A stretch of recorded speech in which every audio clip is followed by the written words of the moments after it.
Hello everyone, Kryptonite here and welcome back to another video. So you've just installed the new update of Dinkum and you've noticed a few changes. Well, in this video I'm going to show you some tips and tricks that are key to learn since the new update. So hopefully you enjoy the video, and if you do, make sure you hit that like button. Let me know down in the comments down below if there's anything else you're unsure of, and I'll do my best to help you out and maybe even create a video on it. And make sure you hit that subscribe button and stick that bell on so you don't miss any more of my content. So without further ado, let's get straight into the video. So welcome everyone to a nice rainy summer's day. Who would have thought it would rain so much in summer, eh? So as I explained in the intro, now that the update is live. What comes with a new update is some new tips and tricks for you. So this is going to be a relatively short video because there isn't many more tips and tricks that I can give you, but there have been a few changes in the update. So I'm just going to run through some tips and tricks that you can use now that the update is released. So first of all, we're going to start with farm and pet animals. So now that the update is live,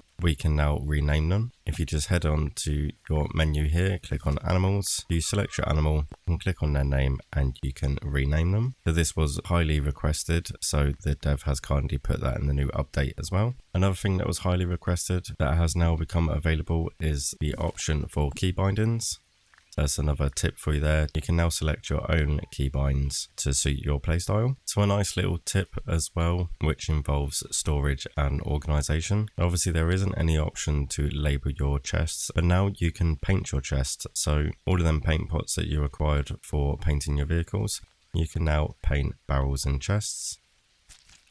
So if you just have the paint selected and left click, you can paint your chests like that. So that's just a nice little handy option to be able to be a bit more organized. So another massive tip as well is that you can now cook and eat fish. So we will pop a couple of fish on the grills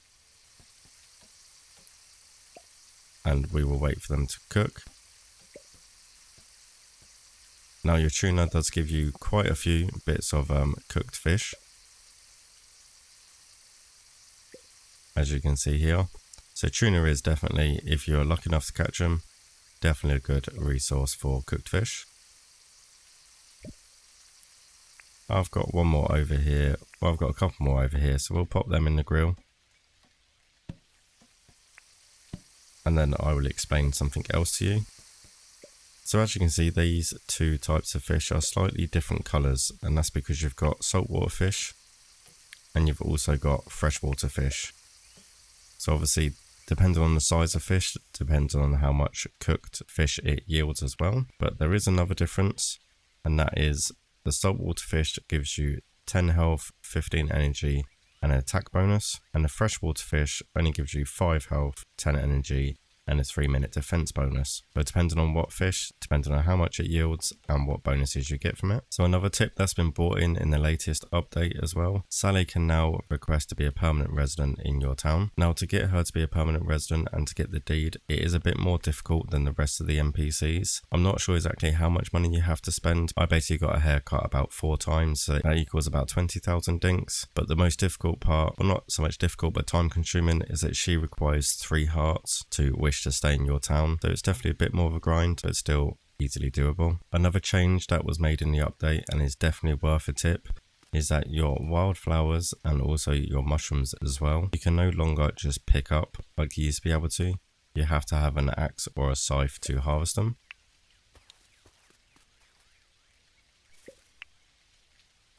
And relating to the wildflowers and the mushrooms, another tip is we can now bury the mushrooms and replant them. So we can just pop this in here,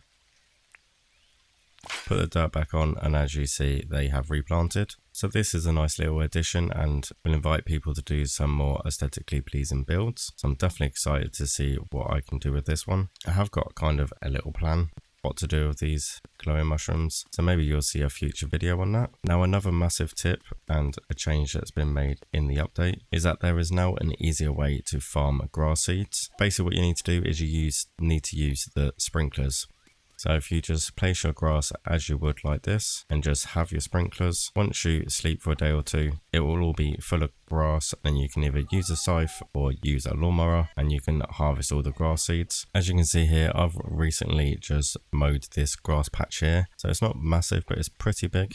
and I got 89 grass seeds out of this. So it's definitely an easy way to farm grass seeds, as everyone knows that getting grass seeds to make your village nice and pretty was definitely a chore. And finally, the biggest tip of them all is be careful when you're exploring the mines now. Before, you used to be able to freely explore the mines past 12 o'clock, but now in the latest update, something absolutely horrible happens when you hit midnight and you start taking ticking damage by some sort of poison.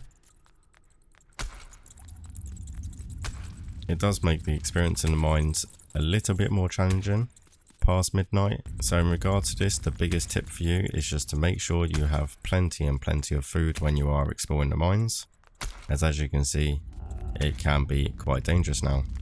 But another tip in regarding that is if you are pretty close to your mine shaft, once you jump in there, obviously you stop taking damage. And there we are, everyone. They are the major tips and tricks that you need to know since the update has been released. There are some more changes and secrets. I've just released 2 videos on all of them, so I'll leave the links down in the description for you to watch. So thank you all for watching. Make sure you hit that like button, make sure you drop a comment down below and let me know if you found these tips helpful, and also make sure you hit that subscribe button so you don't miss any more content. Thank you all for watching, and I will see you in the next one.